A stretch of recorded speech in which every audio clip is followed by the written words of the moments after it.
नमस्कार। सच की सच्चाई को घुटनों के नीचे तक दबा दिया जाता है। पार्लियामेंट की तो मैं क्या कहूँ, बाबा जी के ठुल्लू को डायलॉग बना दिया जाता है। जी हाँ, मैं सुरेंद्र अरोड़ा आज के आईने में आप सबका स्वागत करता हूँ। आज के आईने का मेरा focus right to complaint, trust of citizen, यानी कि शिकायत का अधिकार, नागरिक का विश्वास। जी हाँ, ये आज की मेरी वीडियो केंद्र सरकार को समर्पित है। माननीय प्रधानमंत्री जी, जय हिंद। सड़क से संसद तक, माननीय महोदय प्रधानमंत्री जी, सड़क से संसद तक अगर कुछ है तो वो एक आम नागरिक है। एक आम नागरिक, और आम नागरिक की लड़ाई और आम नागरिक के अधिकारों की रक्षा सड़क से लेकर संसद तक की जाती है, और इसके दावे भी किए जाते हैं। हमारे एमपीस, जो कि मैं शब्द वीडियो शुरू करने से पहले दोहरा चुका हूँ कि सच की सच्चाई को घुटनों के नीचे दबा दिया जाता है। पार्लियामेंट की मैं क्या कहूँ, बाबा जी के ठुल्लू को डायलॉग बना दिया जाता है। किस तरह से हमारे एमपीस मर्यादाओं और शिष्टाचार को तार तार करके उन शोभनीय उच्च स्थानों पर बैठे उन माननीय लोगों के विरुद्ध कैसे तंज कसते हैं, कैसे संसद को अखाड़ा बना रखा है, कैसे वहाँ मिसाइलें चलाई जाती हैं। और वो भी हैरानगी तब आती है जबकि वो सब कुछ बोगस, फ्रेब और फेक और झूठ पर निर्मित है। झूठ के सिवा कुछ नहीं है। और कितने दावे से उन महान हस्तियों के ऊपर उंगली उठाई जाती है।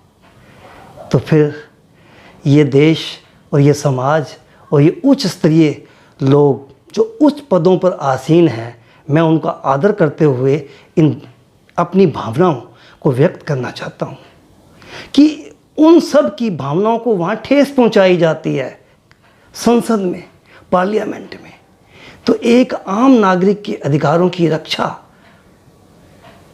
वो एमपीस क्या कर पाएगा, जिसों की मर्यादाओं और शिष्टाचारों को तार तार कर दिया जाता है संसद में, उस सच के मंदिर में, उस संविधान के मंदिर में, उस देश के मंदिर में। उन सच्चाइयों को तार तार होते हुए ये पूरा देश लाइव देखता है। जी हाँ, ये जो मैंने टिप्पणी की खास, ये मेरे आज के फोकस के साथ बिल्कुल मैच खाती है। शिकायत का अधिकार, नागरिक का विश्वास।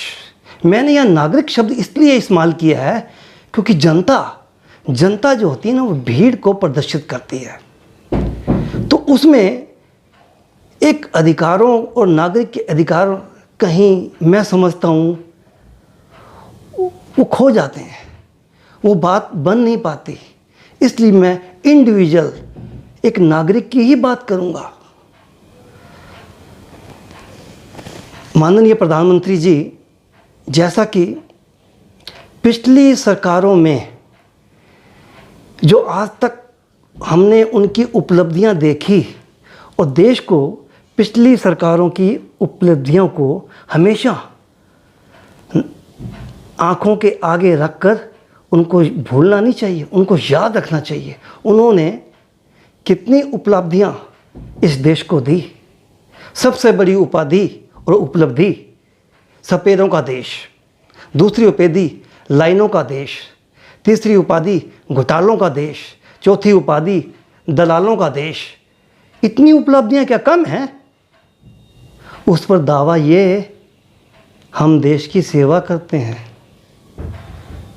उस पर दावा ये, वो भी सड़क से लेकर पार्लियामेंट तक, ये दावा कि हम देश की सेवा करना चाहते हैं।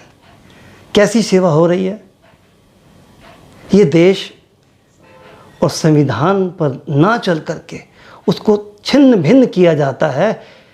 ये मुझसे ज़्यादा, देश के आम नागरिक से ज़्यादा मंत्री महोदय आप जानते हैं, आप समझते हैं किस तरह से केंद्र सरकार के विचारों को, किस केंद्र सरकार के आदेशों का पालन ना करके एक अधिकारी, सचिव स्तर का अधिकारी और केंद्र राज्य सरकारें कैसे केंद्र सरकार के आदेशों की अवहेलना करती नज़र आती है आमतौर पर, और ये देखा जाता है। मैं और देश संसद में और संसद की कार्यप्रणालियों को बेखूबी हम लोग गलती से कभी ना कभी देख ही लेते हैं। जबकि आपने एक बार ये कहा था, विपक्ष को संबोधित करते हुए, विपक्ष के ऊपर तंज कसते हुए कहा था, एक गालिब का शेर पढ़ा था, दा उमर गालिब मैं गलती करता रहा, धूल चेहरे पर थी, आईना साफ करता रहा। ये आपके शब्द हैं, गालिब ने जो कहे, गालिब दोबारा कहे गए, आपके मुखाबिन से ये शब्द बहुत अच्छे लगे देश को। धन्यवाद भी करता हूँ, लेकिन मैं अपनी वीडियो अब शुरू करता हूँ। मंत्री महोदय, मैं इस देश का आम नागरिक हूँ। मुझसे ज़्यादा इस देश की कठिनाइयों को और आम नागरिक की पीड़ा को, और आप जो कि अब से पहले आप एक आम नागरिक थे, एक आम नागरिक की पीड़ा मैं नहीं समझता कि आपसे अच्छी कोई और समझ पाएगा। भगवान आपकी उम्र दराज करे। आपकी सरकार बहुत अच्छा कार्य कर रही है। हमारे बालों में भी सफ़ेदी आ गई। हमने भी ये देखा है, पिछली सरकारों की उपलब्धियां तो मैंने गिनवा चुका हूँ, लेकिन कहीं ना कहीं हम बहुत कुछ खो चुके हैं, बहुत कुछ भूलते जा रहे हैं, नज़रअंदाज करते जा रहे हैं, क्योंकि समस्याएं ऐसी खड़ी हो जाती हैं कि एक समस्या सुलझती नहीं सरकार के लिए, दूसरी मुंह उठा के खड़ी हो जाती है। ये बात और ये तथ्य आपसे ज़्यादा और कौन समझ पाएगा इस देश में। चारों तरफ से मैं और ये पूरा देश देखता है, चारों तरफ से जो भी आवाज़ उठती है, जो भी उंगली उठती है, श्रीमान जी माफ़ी चाहूँगा, आकि आप ही की तरफ उठती है।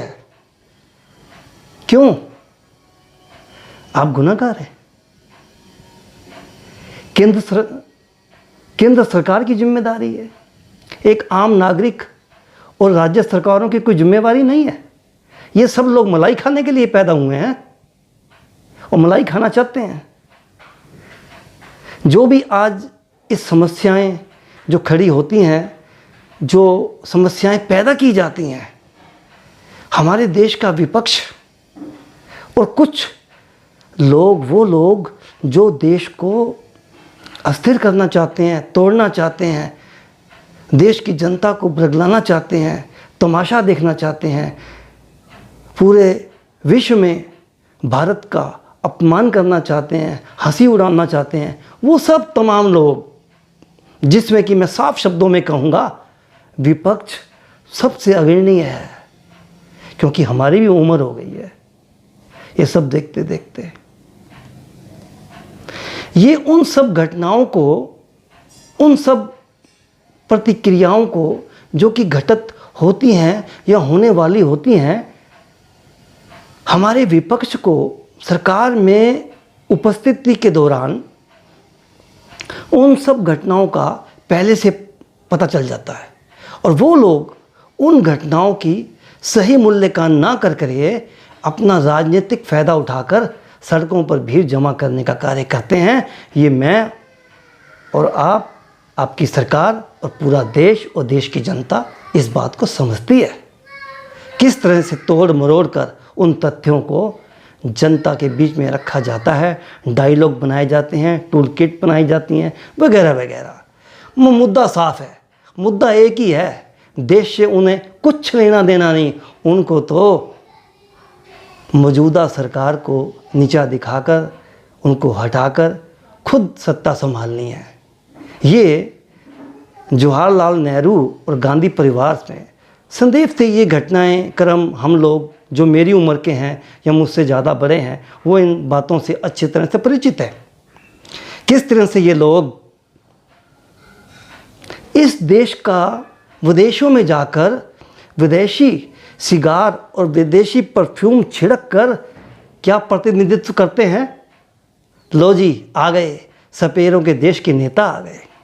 यानी कि इस देश को वो सपेरों का देश ही बना रहना देना चाहते थे, इससे ऊपर नहीं।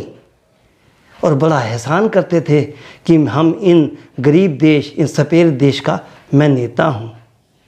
बड़ा एहसान जताते थे इस देश का नेता बनने पर।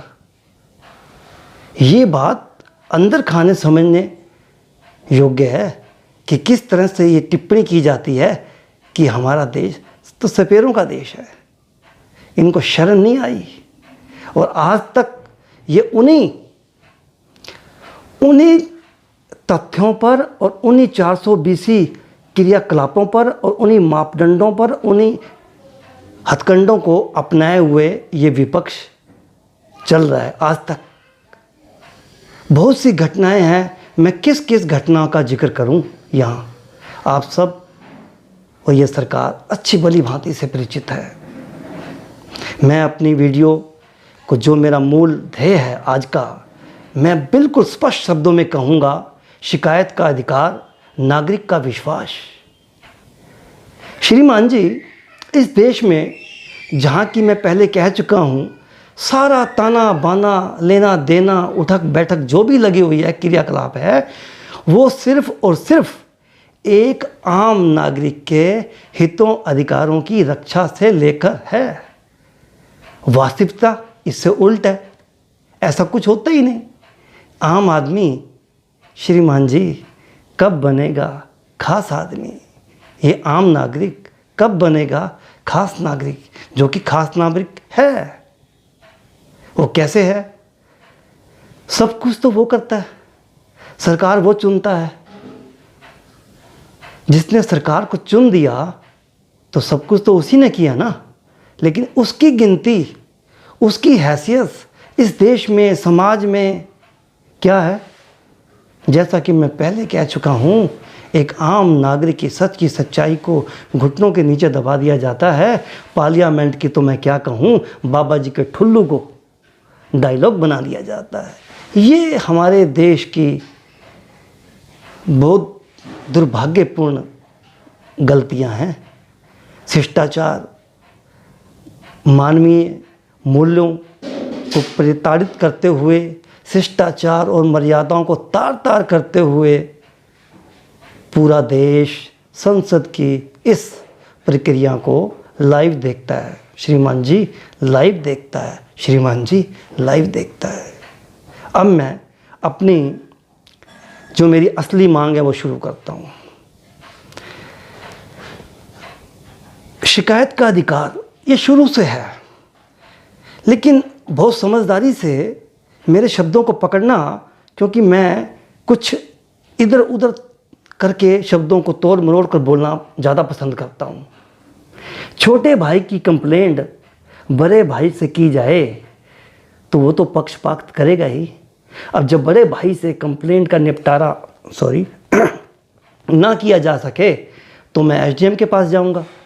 एसडीएम से मेरी बात नहीं बनेगी तो मैं सीएम के पास जाऊंगा या एसपी के पास जाऊंगा या श्रीमान जी आपके पास जाऊंगा। यानी कि मैं एक आम नागरिक अपनी समस्या, अपनी शिकायत को लेकर दर दर भटकता ही रहूं, कभी इस दरवाजे और कभी उस दरवाजे। और एक कंप्लेंटर को आप मेरे भाव और मेरी पीड़ा को, इस देश के नागरिक की पीड़ा को बहुत भली भांति समझेंगे कि वो उसको कैसे इन विभागों में डील किया जाता है, कैसे उसको देखा जाता है। आ गया शिकायत करने वाला कंप्लेंटर, उसको मार देने वाली निगाहों से देखा जाता है, जबकि पूरा सिस्टम, पूरी ये क्रियाकलाप, पूरी एक कायनात, पूरा ये तामझाम किसके लिए है? आम नागरिक के अधिकारों के लिए। ये संसद किसके लिए है? आम नागरिक के अधिकारों के लिए, जैसा कि मैं पहले कह चुका हूँ। लेकिन होता क्या है, ये आम नागरिक एक दरवाजे से दूसरे दरवाजे तक भटकता ही रहता है। फिर दूसरा, जिस विभाग की शिकायत मुझे यानी कि आम नागरिक को है, तो मैं उस विभाग में उसकी शिकायत करता हूँ, या उससे ऊपर जाता हूँ, या फिर उससे ऊपर जाता हूँ, या फिर उससे ऊपर जाता हूँ। यानी कि मैं धक्के ही खाता रहूँगा, यानी कि चक्कर ही काटता रहूँगा। श्रीमान जी, इसके बीच की बातें जो अनसुनी और अनकही और अनदेखी रह जाती हैं, उसको ये सरकार देश के आम नागरिक की शिकायत और पीड़ा को समझे। और दूसरी बात मैं ये कहना चाहता हूँ कि भ्रष्टाचार जो देश में हो रहा है, जो पिछले 60-70 सालों से चल रहा है, वो कौन करता है? भ्रष्टाचार करने की हैसियत या पावर किस में है, किसके पास है? एक आम नागरिक के पास है? क्या एक आम नागरिक बोकस राशन कार्ड बना सकता है? क्या एक आम नागरिक बोकस आधार कार्ड बना सकता है? कि एक आम नागरिक I card, pan card, passport, ये सब जो दस्तावेज हैं, ये नकली बनाने की हैसियत रखता है? जवाब है नहीं, ना वो बना सकता है, ना वो बना पाता है। फिर ये कौन करता है? ये सब विभागीय लोग ही करते हैं। वो क्यों करते हैं, कैसे करते हैं, ये पूरा देश इस बात को समझ रहा है और देखता है और समझ चुका है। उनके लिए कोई पनिशमेंट नहीं है। आप मेरी बातों को समझें, इस आम नागरिक की पीड़ा को समझें कि उसके लिए कोई पनिशमेंट बना ही नहीं, अधिकारी के लिए पनिशमेंट बना ही नहीं। 100 में से, हज़ारों में से, लाखों में से कोई एक अधिकारी पनिशमेंट इस देश में किया जाता है। बाकी तो सब भ्रष्टाचार कायम है, अंधेरा कायम है, सब चल रहा है। और मैं यहाँ ये भी कहना चाहता हूँ कि सरकार अगर इतना कुछ करना चाहती है देश के आम नागरिक का उत्थान के लिए, उसकी प्रगति के लिए, उसके उज्जवल भविष्य के लिए, ये मुमकिन नहीं है श्रीमान जी, जब तक उसको राइट ऑफ कंप्लेंट का अधिकार स्वेच्छापूर्वक नहीं मिलेगा। बेकायदा मैं ये बात को कहूँ कि एक आम नागरिक यानी कि मैं सिर्फ धक्के खाने के लिए ही बना हूँ। अब मैं कहना ये चाहता हूँ कि आज के माहौल में भी मेरे जैसे एक आम नागरिक की शिकायत पर एलिगेशन लगाया जाता है, आम आदमी के राशन कार्ड पर एलिगेशन लगाया जाता है, जबकि घुसपैठियों जैसा कि हम सब पिछले कई सालों से देखते और सुनते आ रहे हैं कि ये लोग हमारे देश में घुसपैठिए कैसे डेरा जमाए बैठे हैं, और सरकार मजबूर हो जाती है। और दूसरे से हमारा ये देश का विपक्ष इतने महान कार्यों में लगा हुआ है कि देश तोड़ने की कोई भी कसर बाकी नहीं छोड़ना चाहता। हाय तौबा मचा लेता है। इस बात को मुझसे ज़्यादा, आपसे ज़्यादा कौन समझेगा। अब फिर मैं अपनी टॉपिक पे आता हूँ। मैं ये चाहता हूँ, देश का नागरिक ये चाहता है। मैं एक उदाहरण और देना चाहता हूँ। कहाँ एक तरफ एक आम नागरिक जिसके पास कोई पावर नहीं है श्रीमान जी, कहने को तो वो देश का मालिक है, every citizen of this country owner of the state present town and nation, but वो तो बेचारा है, आम नागरिक है, दर दर भटक रहा है, कभी इस विभाग में, कभी उस विभाग में, और कैसे उसके डायलॉग उसको आगे से प्रताड़ित करने वाली बातें विभागीय लोगों द्वारा सुनी जाती हैं। ये अंदर खाने इसको समझना कोई मुश्किल नहीं है, क्योंकि ये सामने नहीं आ पाते। उसको, इस कंप्लेंटर को कैसे प्रताड़ित किया जाता है। तो श्रीमान जी, भ्रष्टाचार कैसे ख़त्म हो सकता है। दूसरा, मैं यहाँ ये बात स्पष्ट कर देना चाहता हूँ कि देश का हर एक नागरिक सिपाही बन जाए, सरकार के कंधे से कंधा मिलाकर आगे चले, तो ये जो समस्याएं हैं ये ऐसे उड़ जाएंगी जैसे कि गाय के सिर से सींग, घोड़े के सिर से सींग, ये उड़ जाएंगे, हट जाएंगे, नज़र नहीं आएंगी। अब होता क्या है कि समस्याओं को हल ही नहीं हो पाता। फिर दूसरा ये, उन विभागों को शिकायत के अलावा दूसरे भी तो बहुत क्रियाकलाप कार्य हैं। तो वो दूसरा ये, यहाँ मैं ये भी कहूँगा, वो छोटे भाई यानी कि अपने विभागीय अधिकारी का पक्षपात क्यों नहीं करेंगे। मुझसे उन्हें क्या लाभ है? वो तो अपने अधिकारी का रक्षा करेंगे, वहाँ उसका पक्ष रखा जाएगा। आम नागरिक तो वहीं आम नागरिक ही रहा। हाँ, अब जो मैं असली मुद्दा उठाना चाहता हूँ वो ये, पहले मैं एक उदाहरण और देना चाहता हूँ कि मेरी शिकायत पे अमल क्यों किया जाए। उसका भी एक रीज़न है, बहुत बड़ा कारण है। बिना कारणों के ये आम नागरिक आपके सामने नहीं बोलता। मेरी भी सीनियर सिटीजन से ऊपर उम्र हो गई है आज, क्योंकि मैं हर दरवाजे पर धक्के खा चुका हूँ श्रीमान जी। मैं भुगता हूँ, मुझे मालूम है। जबकि मैं चलने फिरने वाला आदमी हूँ, मैं धक्के खा सकता हूँ। और एक आम नागरिक जिसको कि अपने अधिकारों के बारे में नॉलेज ही नहीं है, उसके साथ क्या होता होगा। यहाँ एक सुनने वाला उदाहरण है, बहुत ही काबिल तारीफ़ है। वो ये कि जितने भी हमारे देश में विभाग हैं, उनके साथ हर मंत्रालय जुड़ा, उनके साथ अटेंडेंट मंत्रालय जुड़ा हुआ है। ये एक अटूट सत्य है। दूसरी बात, जितने भी विभाग हैं, उनकी विभागों के अधिकारियों की अपनी अपनी यूनियन भी हैं। रोडवेज वालों की देख लो, रेलवे वालों की देख लो, यूनियन है। अब यहाँ मैं एक बात और तर्कसंगत करना चाहता हूँ। मैं एक आम नागरिक और वहाँ वो यूनियन वाले, बैलेंस कहाँ है, समानता कहाँ है? मैं तो ज़मीन पर रेंगने वाला कीड़ा और वो इतनी बड़ी यूनियन लेके खड़े हैं। अधिकारों की रक्षा तो उनकी होगी ना, मेरी थोड़ी हो सकती है। एक उदाहरण और देखिए, जो लोग इस देश में न्यायपालिकाओं में आम नागरिक की रक्षा, अधिकारों की रक्षा करने का दायित्व जिनके कंधों पर है, मैं वकीलों की बात कर रहा हूँ श्रीमान जी।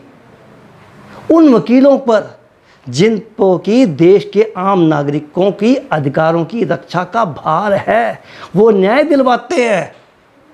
लेकिन गौरतलब बात ये देखो आप कि उनको भी अपने अधिकारों की रक्षा करने के लिए बार यूनियन बनानी पड़ती है। अब फिर मैं यहाँ लेके आता हूँ एक आम नागरिक और एक बार यूनियन। बैलेंस है, बराबरी है, समानता है।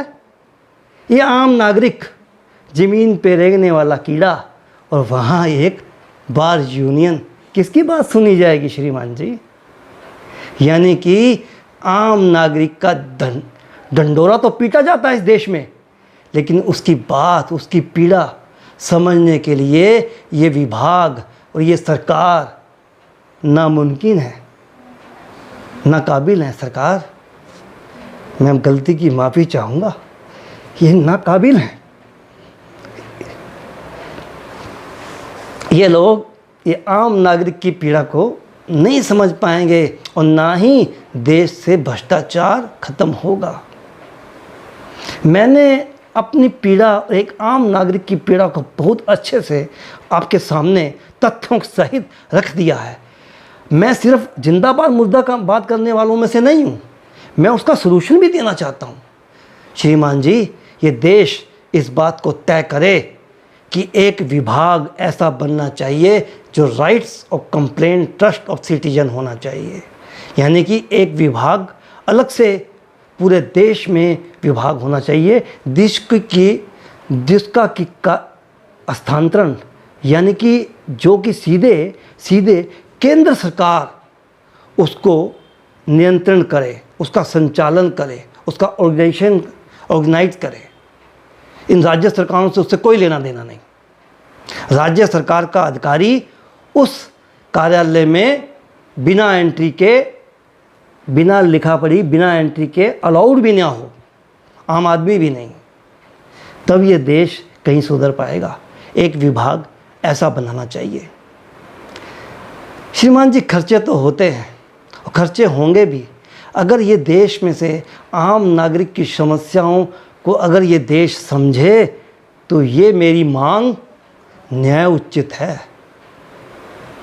और इसके ऊपर तर्क ये है कि एक आम नागरिक अपनी शिकायत को लेकर दर दर भटकता ना फिरे, सीधा एक ज़िले में एक कंप्लेंट ऑफिस होना चाहिए जो कि सीधे सीधे केंद्र सरकार यानी कि प्रधानमंत्री के नीचे कार्य करे।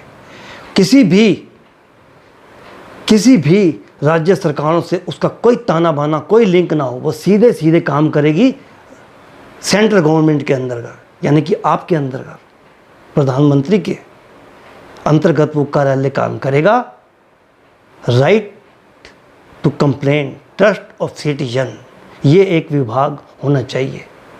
एक पूरे जो राज्य के ज़िले हैं उन ज़िलों में एक एक कंप्लेंट ऑफिस होना चाहिए जो सीधा आपके द्वारा, केंद्र सरकार के द्वारा संचालित हो। ये मेरी इस देश की जनता की डिमांड है। यानी कि जब इतनी सारी समस्याएं हैं तो कंप्लेंट ऑफिस होना तो बनता ही है श्रीमान जी। छोटे भाई की कंप्लेंट बड़े भाई से करेंगे तो आज तक हमने क्या पाया? 70-75 सालों से हमने क्या पाया, क्या देखा? ये राज्य सरकारें जो कि केंद्र सरकार की आदेशों की अवहेलना तक करती है, वहाँ एक आम नागरिक के अधिकारों की रक्षा कैसे हो सकती है श्रीमान जी? उसकी शिकायत कैसे सुनी जाएगी? वो तो हिम्मत ही नहीं कर पाएगा शिकायत करने की। और ये भ्रष्टाचार यूं ही कायम रहेगा, ये भ्रष्टाचार यूं ही कायम रहेगा। शायद मैं कुछ भूल गया हूँ, क्योंकि मैं क्या करूँ, बहुत कुछ कहना चाहता हूँ, बहुत कुछ मैं कहता हूँ। ये देश प्रेम ही ऐसा है, मैं बहुत कुछ भूल जाता हूँ। श्रीमान जी,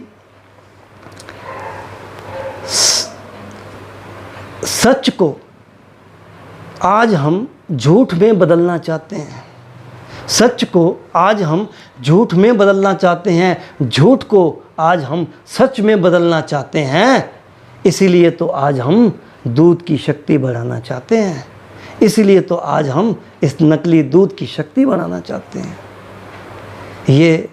ये तथ्य जो मैंने कहे, ये आज के पूरे प्रकरण पर पूरे सिद्ध बैठते हैं, बिल्कुल स्टिक बैठते हैं। मेरे शब्दों में अभी बहुत कुछ कमियां खामियां शायद रह गई होंगी, क्योंकि मैं अपनी वीडियो को लिखता नहीं हूँ, मैं सीधा कैमरे के सामने उपस्थित हो जाता हूँ, अपने मन की भावनाओं से सीधे देश की सरकार से जुड़ना चाहता हूँ।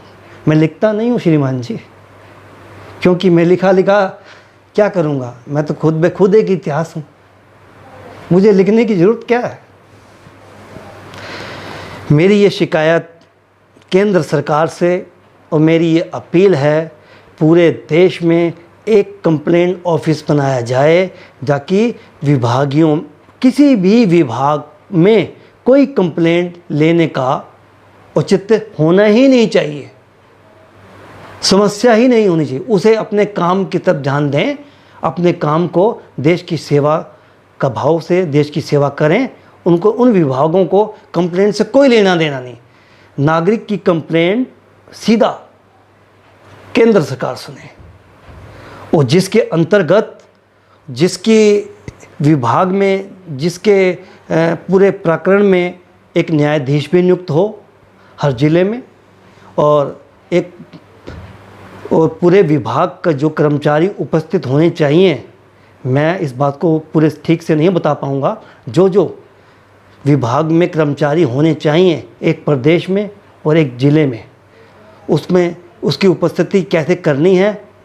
और एक बात तो मैं साफ कहना चाहूँगा कि इस कार्यालय में बिना हस्ताक्षर किए, बिना एंट्री दिए, नो एंट्री, चाहे वो कोई भी हो, चाहे वो एसडीएम भी क्यों ना हो, चाहे वो चीफ मिनिस्टर भी क्यों ना हो, उस विभाग में एंट्री किए बिना अंदर नहीं जाएगा। तभी ये विभाग पारदर्शितापूर्वक कार्य कर सकेगा। मैं अपने शब्दों को वहीं विराम देता हूँ। जय हिंद। और देशवासियों से कहूँगा कि ज़्यादा से ज़्यादा इस वीडियो को लाइक करें, शेयर करें, ताकि ये मेरी वीडियो देश के हित में केंद्र सरकार तक पहुँचे, ताकि इस पर कुछ निर्णय लिया जा सके, ताकि देश जो भ्रष्टाचार से लिप्त है उसमें कुछ बदलाव आ सके, देश की आम नागरिक की पीड़ाओं कम हो सके, ऐसा मेरा ध्येय है। ये जो आम का वृक्ष मैं लगवाना चाहता हूँ श्रीमान जी, इसके आम मैं अकेले नहीं खाऊंगा। मेरा ध्येय यही है कि इस आम की वृक्ष की छाया और इसके फल पूरा देश खाए, पूरा देश खाए। जय हिंद।